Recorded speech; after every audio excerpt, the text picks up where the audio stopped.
안녕하십니까. 2025년 4월 23일 수요일 신조의 쿨톡 시작합니다. 어제 저녁 국민의힘 대선 후보 경선 1차 경선 결과 다 보셨죠? 예상했던 대로 4명의 후보가 올라갔습니다. 가장 관심을 모았던 것은 안철수냐 나경원이냐 하는 거였는데 안철수가 올라갔습니다. 이 한동훈 후보는요. 그 4명 1차 경선 발표 결과를 직후에 페이스북에 글을 하나 올렸습니다. 볼까요? 1차 경선 통과했다. 성원에 깊이 감사드린다. 그리고 2차 경선에 함께 가지 못한 후보들 위로의 말씀을 드린다. 그 다음부터가 중요합니다. 이제 앞으로의 경선에 우리 국민의힘의 명운과 대한민국의 미래가 달려있다. 사랑하는 당원 동지 여러분, 존경하는 국민 여러분, 이재명 민주당의 그 어떤 계엄 공격으로부터도 자유로운 사랑, 그렇죠? 목숨 걸고 계엄 막으러 간 한동훈과 숲속에 숨어 있다가 의결종적수 다 찬 거 확인하고 국회 본회의장에 간 숲재명은 다른 것이죠. 계엄과 줄타내기 자리를 맞바꾸는 공수교대에 맞서 시대교체를 당당하게 말할 수 있는 사람, 그렇죠? 빚내서 돈 뿌리는 가짜 경제에 맞서 성장하는 중산층의 시대를 여는 진짜 경제의 비전을 제시할 수 있는 사람, 이기는 선택은 오직 저 한동훈이 유일합니다. 4월 29일부터 곧바로 우리 당이 하나 되어 이재명 민주당과 맞설 수 있도록 저 한동훈을 더욱 압도적으로 선택해 주십시오. 반드시 이재명을 이기겠습니다. 우리가 이깁니다. 이런 글을 썼는데, 근데 몇몇 언론에서요, 어제 나경원이 탈락하고 안철수가 올라간 거에 대해서 이게 한동훈의 적신호다 뭐 하는 이런 기사가 떴어요. 그러니까 MBC에도 뜨고 머니투데이라고 하는 뭐 그 매체에도 안철수가 올라온 것이 이 찬탄 반탄 이렇게 나누면은 이제 3대1 나경원이 올라왔고 3대1이면 저쪽 홍준표, 김문수, 나경원 이 세 명의 반탄파가 그거를 나눠 먹어야 되는데, 그리고 이쪽 찬탄표는 한동훈이 독식할 수 있는데 안철수가 들어왔기 때문에 찬탄표를 파일을 안철수가 나눠 먹으면 오히려 한동훈에게는 적신호다, 이런 진단을 내놨는데, 참 저거는 아마추어의 그 어떤 정치 분석이죠. 이 선거는 굉장히 역동적입니다. 그래서 제가 오늘 아침 MBC 시선집중 인터뷰에 나갔다 왔는데요. 거기서 이런 말을 했어요. 거기서 이런 말을 했는데, 이게 지금 시간이 가면 갈수록 이 찬탄파, 그 다음에 한동훈으로 대표되고 안철수도 거기에 함께 동참하고 있는 온건 중도 보수의 파이가 커지고 있다. 커지고 있고, 그리고 시간이 갈수록 저쪽 강성 보수, 극우에 가까운 이런 것들은 줄어들고 있다 한 건데, 이걸 제가 이제 페이스북에 간단하게 올린 게 있습니다. 1차 경선에서 나타난 민심은 뭐냐? 그거는 안 된다. 노 극우. 그 다음에 윤 대통령 이제 안녕합시다. 그간 수고하셨습니다. 대통령님 굿바이. 굿바이 윤이다. 노 극우. 굿바이 윤이다. 지금요, 나경원이 올라올 거라고 예상했던 사람들이 훨씬 더 많았습니다. 심지어 한동훈 캠프 내에서도 나경원이 좀 더 안철수보다는 낫지 않을까, 이런 사람들이 더 많았어요. 그런데 이거는 좀 이변이 일어난 거죠. 이 이변을 일으킨 그 민심에 담겨 있는 뜻이 무엇일까? 저는 저렇게 한 줄로 정리해 봤습니다. 그거는 안 된다. 노 그거. 윤 대통령님 이제 안녕. 굿바이 윤, 이거다. 그리고 이게 거대한 이제 에너지 체인지다 했는데, 아까 그 MBC 기사 다시 좀 띄워주시고요. 생각해 보면요, 작년 12월 3일 비상계엄, 그리고 열 하루 후 12월 14일 국회에서의 윤 대통령 탄핵 소추, 그때부터 지난 몇 달간 이 우리 당 국민의힘을 휘감고 있었던 그 기운이 있어요. 기운. 그거는 윤 대통령이 주도한 그런 그거죠. 노선상으로는 굉장히 극우에 가까운 그런 행보를 하면서요, 또 이제 이쪽 정말 진정한 자유주의, 공화주의, 보수주의 입장에서 계엄에 대해서 반대하고 불가피하게 탄핵에 대해서 찬성할 수밖에 없었던 사람들에 대해서는 배신자라고 하는 조선 왕조 시대의 삼강오륜 군사부 일체 이런 식의 전 근대적 낙인을 찍어가지고 쫓아내는 배신자 낙인을 쫓아내는 이런 음습한 기운이 지난 몇 달 동안 우리 당을 휘감고 있었는데 이제 그 거대한 변화가 시작됐다. 그게 1차 경선 결과 나타난 게 이거다. 거대한 에너지 체인지가 시작됐다. 저는 이제 그렇게 본 겁니다. 그리고요.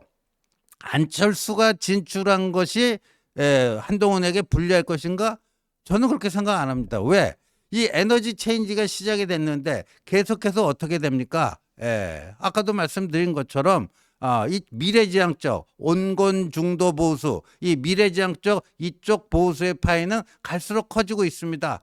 그 다음에 저쪽 그냥 윤 대통령과 계엄을 옹호하고 그 다음에 뭐 자통당 정광훈과 별 차이 없는 그런 노선을 걷던 그쪽 파이는 계속 줄어들고 있어요. 그런데 오히려 안철수가 참여함으로써 서로 시너지 효과를 내가지고 이쪽 파이를 더 키워낼 수가 있습니다. 이번 목금 이틀 동안요 1대1 맞짱 토론 4편이 있고요. 토요일 날 이제 사자 토론이 있는데 여기서 이제 진면목이 나올 겁니다. 아마 한동훈의 진가가 이번 주 목금토 3일 연속 토론회에서 나오지 않을까 싶은데 그 토론회가 끝나고 나면요 토론회 전과 후 비교해 보면 이쪽 한동훈이 주도하는 이 미래지향적 이쪽의 파이가 상당히 커져 있고 김문수와 홍준표가 속해 있는 그쪽 파이는 상당히 줄어들어 있기 때문에 안철수가 여기 들어왔다는 게 불리한가? 전혀 그렇지가 않다.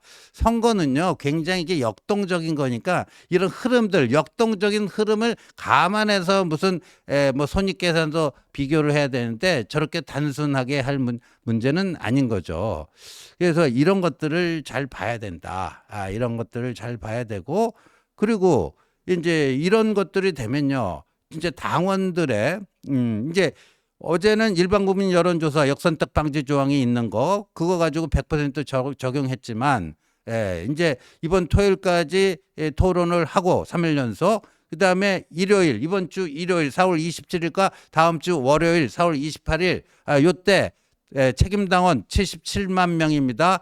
선거인단 여기가 이제 다 투표를 한 표씩 하고요. 그 다음에 일반 국민 여론조사 요거를 또 역선택 방지 조항 넣어서 해가지고 5대5로 섞습니다. 5대5로 섞은 결과를 29일 날 이제 발표하게 되는데 자 어떤 결과가 나올 것인가? 지금 이 흐름상으로 보면요. 한동훈 후보가 본격적으로 이제 흐름을 타기 시작했다. 월요일에요. 후원금을 이재명이 23시간 걸린 거를 한동훈은 불과 11시간 만에 이렇게 끝내버렸다. 제가 이거 개미 군단의 후원금 혁명이다. 이런 거 아닙니까? 한국 정당 사상 이렇게 단시간 내에 이 액수를 거둔 적이 없죠. 신기록을 만든 건데 그런 점에서 이제 흐름을 타기 시작을 했습니다. 흐름을 타기 시작했어요. 그래서 안철수가 이쪽 진영에 들어온 것이 그게 손해일까? 저는 아니라고 봅니다. 오히려 그거로 정치는요 가능성의 예술입니다. 그다음에 가능성이라는 거는요 양면이 있습니다. 이쪽으로 갈 가능성도 있고 저쪽으로 갈 가능성도 있어요. 그렇다면 이 가능성의 예술 정치는 뭐냐? 정치적 상상력을 긍정적인 쪽으로 갈 수 있도록 그렇게 유도하는 거예요. 그게 제대로 된 이제 프로의 정치 전략이 되겠죠. 저는 안철수가 올라왔기 때문에 오히려 더 이거를 활성화시키면서 전체 판을 바꾸는 그게 될 것이고요. 최종 후보가 한동훈이 된다면 여러분 이거 한번 생각해 보십시오. 뭐 보수 진보 할 것 없이 조중동부터 시작했고 뭐 MBC 한겨레 경향 이런 좌파 매체까지 다 어떻게 뽑겠습니까? 12월 3일 윤석열 대통령이 느닷없는 비상계엄을 제일 앞장서서 막아낸 한동훈. 그런데 배신자 낙인이 찍혀갖고 12월 16일 날 쫓겨나서 그래서 자맹을 하면서 몇 달 동안 와신 상담하다가 다시 활동 재개를 했는데 계속해서 뭐 친윤과 저 정광훈 자통당 이런 사람들이 배신자다. 네가 어딜 나서느냐. 한동훈 쫓아내자. 이런 온갖 핍박 속에서 이 핍박은 말이죠. 좌우 대결이라면 좌파로부터 핍박을 받아야 되는데 한동훈은 오히려 이 우파 내에서 엄청난 박해와 핍박을 받지 않았습니까? 근데 그걸 뚫고 기적적으로 다시 부활을 해서 이 집권당의 대선 후보로 선출이 됐다.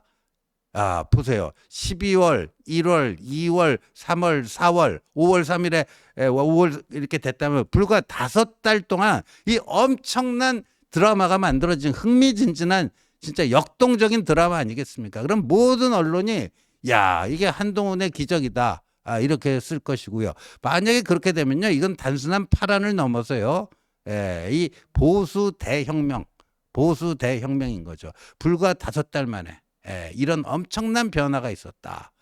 그러면요. 한동훈이 최종 후보가 되면 이제 뭐 한덕수 차출론이고 이런 거는 그냥 다 알아서 꺼지게 돼 있습니다.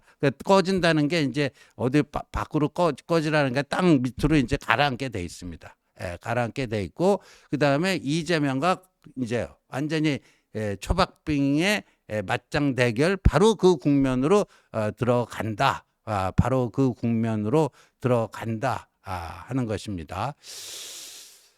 그래서요. 한동훈 후보가 오늘 아침에 당원들에게 이제 이번 경선 들어와서 처음으로 문자를 보냈습니다.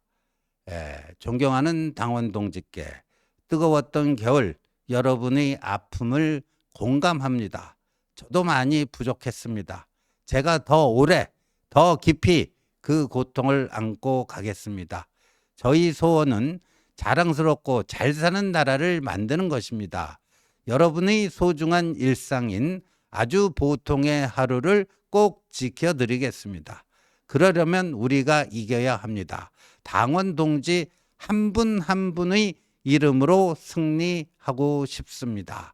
여러분과 함께라면 반드시 이길 수 있습니다. 제가 더 노력하겠습니다. 이런 문자를 지금 77만 명이죠.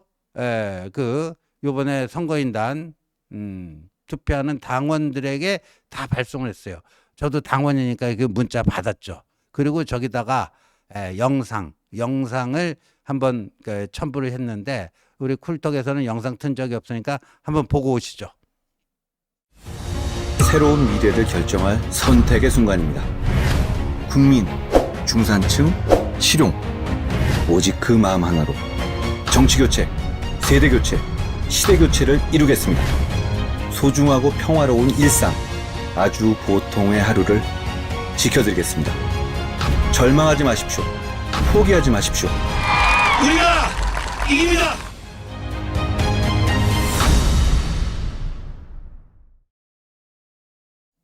잘 보셨죠? 지금 그 동영상 또 문자. 그런데요. 이 한동훈 후보가 월요일에 불과 11시간 만에 29억 4천만 원을 다 채우지 않았습니까? 근데 이 29억 4천만 원을 어디에 쓰는가? 바로 저 문자 보내고 동영상 제작하고 그 동영상도 같이 첨부해서 보내잖아요. 이 돈이 엄청나게 들어갑니다. 이 법정 선거 비용으로 뭐 쓸 수 있는 용도가 딱딱 한정돼 있어요. 밥 먹고 이런 거는 안 되고요. 저런 홍보물을 제작한다거나 그거를 뭐 발송한다든가 이런 것들은 쓸 수 있는데 가장 그 비중을 많이 차지하는 게 이 문자 발송입니다. 이 문자 발송인데 여러분들이 군자금을 다 보내주셨잖아요. 그것도 11시간 만에 군자금의 한도액 30억을 다 채워주셨잖아요. 그 돈을 제대로 오늘부터 쓰기 시작한 겁니다. 그러니까 전쟁으로 따지면 여러분들이 군자금을 주셨고 저게 이제 하나하나 저 문자가 총알인 겁니다. 총알. 그래서 오늘 이제 했는데 다른 후보 측에서도요 문자를 많이 보내겠지만요. 근데 뭐 김문수 후보, 홍준표 후보, 안철수 후보 이 후원금 뭐 얼마 거뒀다 이 소식이 1도 없습니다. 1도 없어요. 그러니까 아마도 이 총알 이거를 발송할 수 있는 이 실탄 이거 자체가 한동훈 캠프하고는 아마 비교가 안 될 것이다. 이거 어차피 그때 29억 4천만 원 다 거둔 거 있잖아요. 예. 경선 끝날 때까지 안 쓰면요. 그게 그냥 국고에 중앙선관위에 귀속이 되던가 그럴 거예요. 예. 그러니까 물론 이제 알뜰하게 써야 되겠지만 저렇게 뭐 그 당원들에게 진심으로 호소하고 지지 지원을 부탁하는 저런 홍보물들은 받는 사람이 기분 나쁘지 않다면 얼마든지 보낼 수 있는 거죠. 그리고 맞춤형 홍보도 할 수가 있고요. 그래서 한동훈 후보는요, 다른 후보보다 이미 앞서가기 시작했습니다. 앞서가기 시작했고요. 오늘 아침에 한동훈 후보가 KBS 라디오 열라디오 전격 시사하고 인터뷰를 했는데 한동훈 후보가 이렇게 얘기했어요. 아니 27일, 8일 이제 그 당원 투표도 하고 여론조사도 하고 29일 날 발표가 되는데 그때 여러분들 조금만 더 도와주시면 그때 과반 득표로 끝내버리겠다. 이 사자 경선에서 끝내버리겠다, 과반 득표도. 근데 그게 불가능한 게 아닙니다. 여러분, 사자 경선, 작년 7월 전당대회 또 사자 경선 했잖아요. 한동훈, 원희룡, 나경원, 윤상현. 사자 경선에서 63% 얻어갖고, 그때 당선된 거 아닙니까? 그러니까 이 지금 사자인데, 사자에서 과반 득표하고 거기서 끝내버리겠다. 그러니까 5월 3일까지 최소형 2명 남아서 결선 투표까지 안 가도록 힘을 보태달라. 그런 각오로 뛰겠다. 오늘 아침 KBS 1라디오에서 이렇게 얘기했는데 저는 이거는 미션 임파서블이 아니고요. 미션 파서블입니다. 근데 정치라는 건요. 몇몇 소수의 사람들이 열심히 한다고 되는 게 아니라 많은 사람들과 함께 가야 됩니다. 함께 가야 길이 되는 거고 저는 그 가능성 그리고 정말 그렇게 된다면요. 아까 제가 말씀드린 것처럼 이건 보수 대혁명이고요. 기적이 실현되는 겁니다. 그거 한번 가능하도록 하는 게 앞으로 남은 일주일 우리 모두가 신경 써야 될 그런 포인트가 아닐까 생각이 됩니다. 시청해 주셔서 감사합니다.